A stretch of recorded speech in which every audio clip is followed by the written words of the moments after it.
ये धन मांगो और भक्ति करो डट के, और फिर आपको जो भी आवश्यकता होगी इस संसार की भौतिक आवश्यकता जो आपकी होगी भगवान ढेर लगा देगा आपका आगे, अगर आवश्यकता पड़ी तो।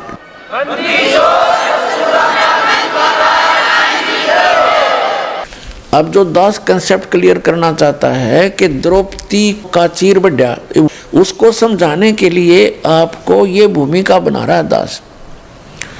तो क्या होगा कि अब हजारों वर्षों तक ये सत भक्ति, ये यथार्थ भक्ति मंत्र आप जाप करा करोगे, आप चले जाओगे फिर सतलोक में। जो लास्ट के व्यक्ति होंगे, क्योंकि प्रत्येक यहाँ काल की व्यवस्था है, समय आने पर उसमें बुराई घर करना शुरू कर देती है।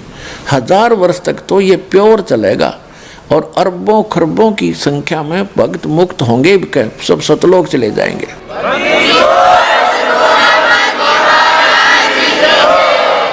और फिर जो बाद के बचेंगे वो भगत तो होंगे, लेकिन उनमें बुराइयां घर कर जाएंगी, फिर वो पार नहीं हो सकेंगे।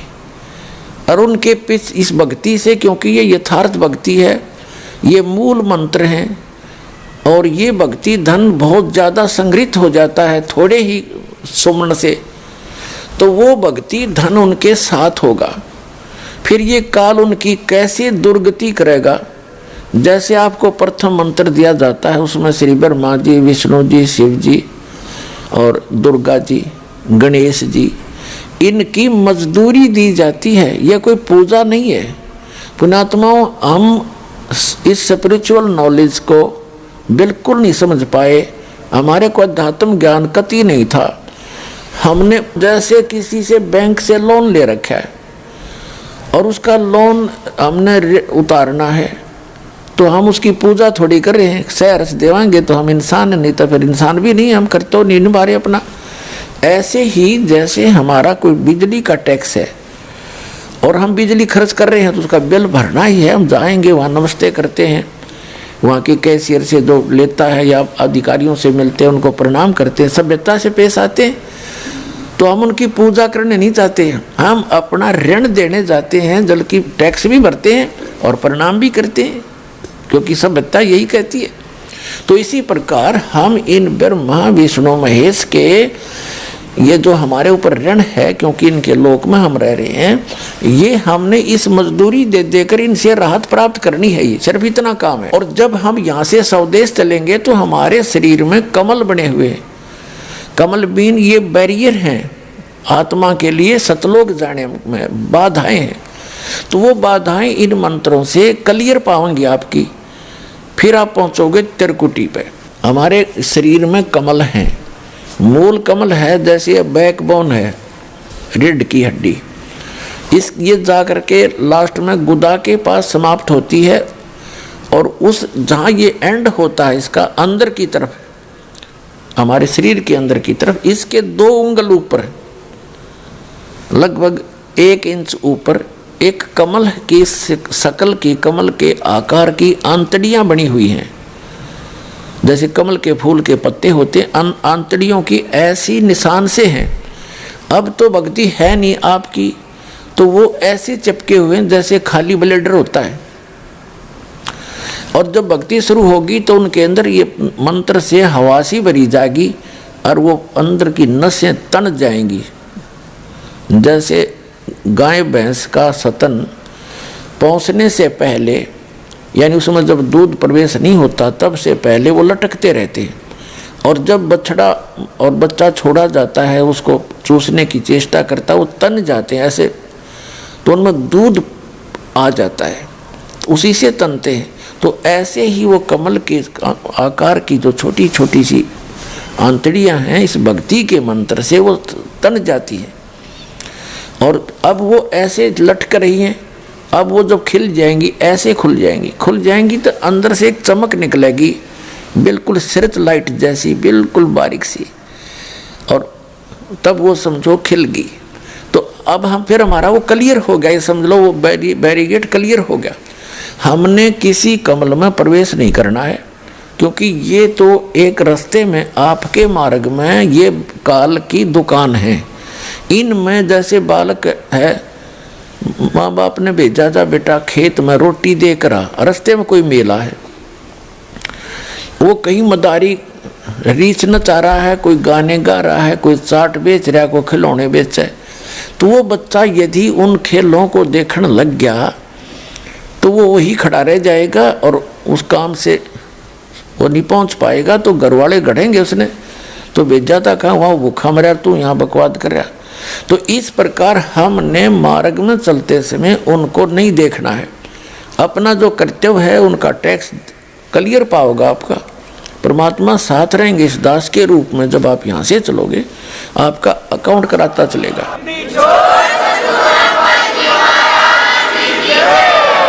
तो वहाँ आपको बहुत सा प्रलोभन दिया जाएगा कि आपका तो बहुत पैसा बच गया है, यहाँ पर आपका तो बहुत कमाई शेष है, देखो यहाँ पर ठाठ करो, ये करो, वैसे। तो आपने हाथ जोड़ लेने कि ना इस छोड़ो इस कमाई ने, तो वो कमाई फिर वो क्या करेंगे, आपकी सतलोक जाने वाले अकाउंट में डिपॉजिट कर देंगे, अगर आप वहाँ उसके लोक में प्रवेश नहीं करोगे। ये तो रेस्टोरेंट खोल रखे इन्होंने, आपसे टैक्स लेते हैं, आपकी पूंजी नष्ट करवा देते हैं। जितने भी स्वर्ग हैं ये रेस्टोरेंट है। तो फिर आप जाओगे, इसके ऊपर है फिर सावित्री और ब्रह्मा जी का कमल है। अब जैसे ये चैनल होते हैं ना, टीवी में चैनल होते हैं, तो कार्यक्रम तो कहीं और हो रहा है और हम देख रहे हैं टीवी पे। अब जैसे आजकल बिजनेस भी हो रहा है, इंटरनेट से हो जाता है, ऐसे ही समझो। तो वो कहीं और है मार्केट, लेकिन इंटरनेट से आजकल बिजनेस के भी लेन देन हो करके सौदा बेचा और परचेज हो रहा है, ऐसे ही समझो तुम।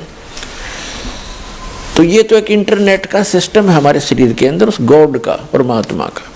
फिर उसके बाद हम नाभि कमल में विष्णु और लक्ष्मी जी का एक कमल है, उसकी 8 पंखड़ियां हैं, सावित्री ब्रह्मा वाले की 6 पंखड़ियां हैं। फिर ये दोनों सतनों के बीच में यहाँ एक कमल है, रीढ़ की हड्डी के साथ चिपका हुआ। ये शंकर भगवान जी का और पार्वती जी का ये यहाँ बैरियर है, इनका कमल है, इनका भी आपको मंत्र दिया जाता है। उसके बाद ये कंठ कमल है, ये कंठ है, इसके बैक में ये रीढ़ की हड्डी यहाँ थोड़ा सा बैंड होती है इससे पहले, तो यहाँ ये थोड़ी सी चौड़ी ज़्यादा है। तो यहाँ पर वो दुर्गा जी का स्टेशन है, बैरीगेटर है, बैरियर समझो इसको।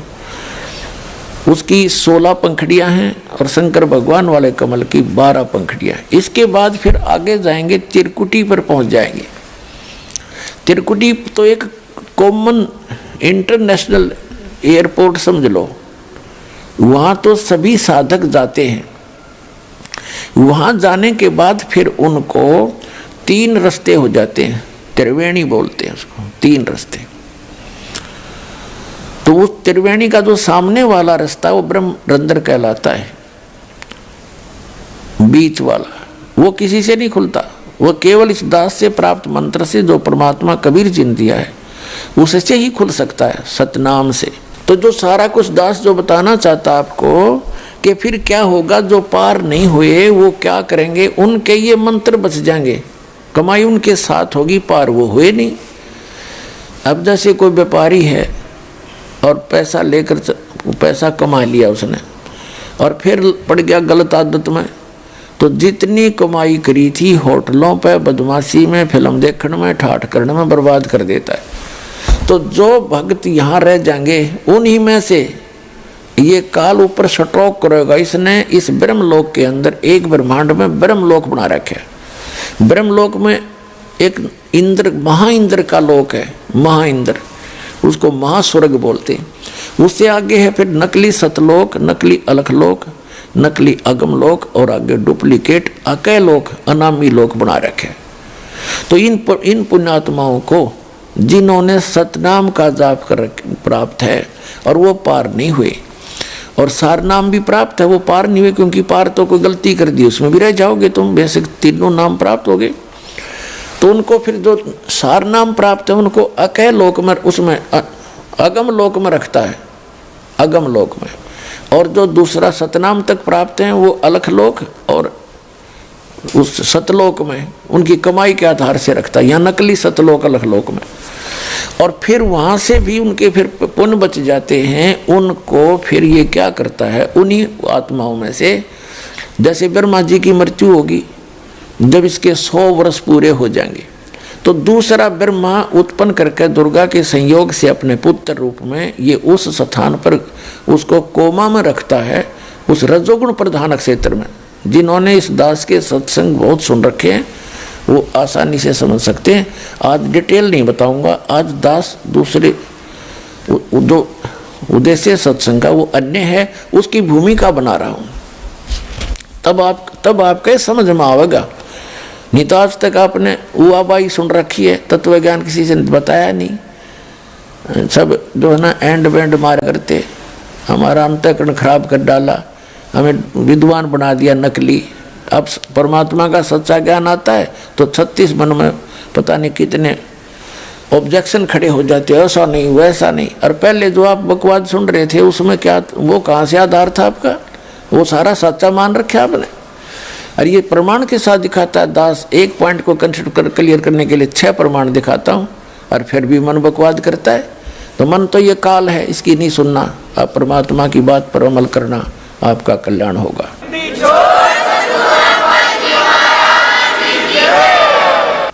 तो फिर ये क्या करता है, जैसे फिर 7 ब्रह्मा की मृत्यु के बाद एक विष्णु जी की मृत्यु होती है, तब उन्हीं पुण्यात्माओं में से जो अब भक्ति करेंगे, ये सही भक्ति कर लेते हैं, इनकी पार होते नहीं, इनके पास भक्ति धन जो का त्यों रह जाता है, उन्हीं में से फिर ये विष्णु जी बना तैयार करके रखेगा, उसको विष्णु के पद पर रख देगा। फिर 7 विष्णु की मृत्यु के बाद एक शंकर जी की मृत्यु होगी, तमोगुण शंकर की।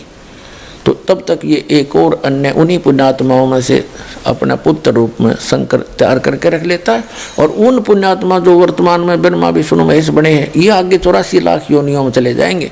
उसके बाद फिर ये कहाएंगे स्वर्ग में आएंगे, ये पुण्यात्मा ब्रह्मा विष्णु महेश स्वर्ग में इनके रहे खये जो पुण्य है वहाँ समाप्त करेंगे। उसके बाद पृथ्वी पर आकर ये राजा बनेंगे। ऐसे थोड़ा जल्दी से खत्म होता है, इतना धन इकट्ठा हो रहा है आपका। राजा बनकर फिर ये नरी को वध करेंगे, कहीं शिकार खेल लेंगे, एक दूसरे के राज को हड़प करने के लिए लाखों लोगों को मरवा डालेंगे, मार डालेंगे और गुटी सूटी लाओगे और नरी बकवाद करेंगे। यानी इनके पुण्य समाप्त होंगे, पाप की वृद्धि शुरू हो जाएगी और अगले जन्म में ये गधे बना दिए जाएंगे। तो ये पूरा प्रोसेस है इस काल भगवान का। परमात्मा ने दास को अकल दी, बुद्धि दी, और अब आपको चाहता हूँ कि मास्टर बना दूँ, आप मार ना खाओ, किसी की बहकाई में नहीं आओगे, ऐसा तैयार कर दूंगा यदि विश्वास रखोगे तो फिर क्या होता है, उन्हीं पुण्यात्माओं में से कोई जैसे द्रौपदी बनती है, कोई किसी सत्र पर आती है, कोई कुंती बनती है, अच्छी आत्माएं होती हैं ये। तो ऐसे अब दास जिस स्थान पर आपको लाना चाह रहा था अब पहुँचे हैं। जैसे ये परमात्मा इतना दयालु है, कहते हैं जो जन मेरी शरण है ताका हूँ मैं दासे, गेल गेल लाग्या फिरूं जब तक धरती आकाशे।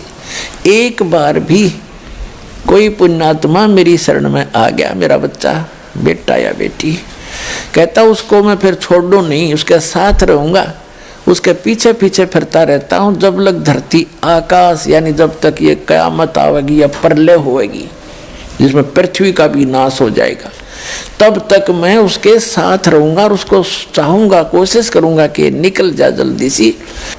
हम कहाँ गलती खाते रहे सतयुग त्रेता द्वापर में, भक्ति सभी करती है आत्मा। ये तो अभी नास्तिकता पनपगी, जैसे पूरा चीन नास्तिक हो गया, रूस नास्तिक हो गया, और अब भारत का नंबर था।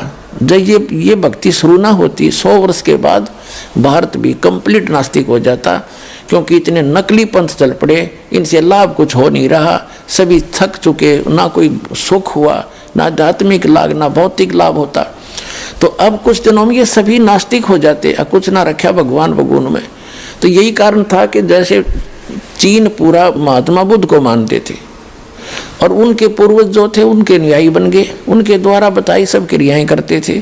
उससे कोई उनको तो लाभ हुआ तो नहीं, लेकिन पूर्व जन्म के ओपन कर्मी थे, उनसे लाभ होता रहा। तो वो ये सोचा करते थे कि हम जो साधना कर रहे हैं उससे लाभ हो रहा है। उसके बाद जो उनके वंशज फिर और आगे आए, वो भक्तिहीन प्राणी थे, साधना वही करते थे जो उनके पूर्वज करते थे, उनको कोई लाभ हुआ नहीं, साधना से होना ही नहीं था, क्योंकि चार्जर ठीक नहीं था, वो मंत्र सही नहीं थे। तो फिर बाद वाला ने न्यों सोच दिया कोई भगवान भगवान नहीं है और ये सब बकवाद बंद करो। तो उन्होंने कंप्लीटली बैन लगा दिया, राम की चर्चा नहीं करनी। तो यही भारत का दशा होती, क्योंकि भारत दो एक यूनिवर्सिटी है अध्यात्म मार्ग की, सदा से ये स्थान ऐसा है। भारत कोई अलग नहीं है विश्व का, विश्व सारा एक ही है, लेकिन ये स्थान विशेष है उस परमात्मा का, जहाँ वो आते हैं, विशेष भक्ति प्रदान करते हैं। सतयुग त्रेता द्वापर तक हमारे पूर्व जन्म के पुण्य हमारे साथ चलते रहे, क्योंकि जो दास बता रहा आपको, कलयुग के अंदर ये भक्ति होती है, फिर ये ऊपर चले जाते हो, वहाँ अपने स्वर्ग में महास्वर्ग में पुण्य खत्म करके फिर सतयुग में जन्म लेते हो पुण्यात्माएं। अब सतयुग त्रेता द्वापर तक उनके पुण्य काल बार बार जन्म देकर उनको नष्ट करवा देता है।